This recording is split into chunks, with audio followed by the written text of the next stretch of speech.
आगे बढ़ें और आपको बताएं कि आज़रबाईजान के यौम फ़तह की तकरीब बाकू में मुनक़िद हुई। सदर इल्हाम अलीयेव ने यौम फ़तह की तकरीब से खिताब करते हुए कहा कि पाकिस्तान और तुर्किया ने जिस तरह हमारा साथ दिया उसे कभी फरामोश नहीं किया जा सकता। आज़रबाईजान के यौम फ़तह की पुरवकार तकरीब में बाकू की फ़ज़ा पाकिस्तान के कौमी तराने से गूंज उठी। वज़ीर आज़म शहबाज शरीफ ने खुसूसी शिरकत की। पाकिस्तान आर्मी के खुसूसी दस्ते ने भी परेड में शिरकत की। आज़रबाईजान के यौम फ़तह की तकरीब में सदर तुर्किया तैयब एर्दोगान भी शरीक हुए। आज़रबाईजान के सदर इल्हाम अलीयेव ने वज़ीर आज़म शहबाज शरीफ को तकरीब में शिरकत की दावत दी थी।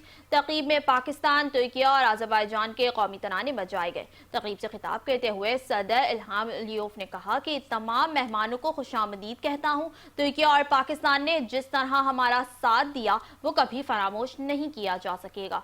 वज़ीर आज़म शहबाज शरीफ के आज़रबाईजान से इज़हार यकजहती पर मशकूर हूँ। सदर इल्हाम अलीयेव ने कहा कि पाकिस्तान और तुर्किया ने हमेशा आज़रबाईजान की भरपूर हिमायत की है। मुश्किल वक्त में दोस्तों ने जिस तरह साथ दिया वो हमारा असासा है।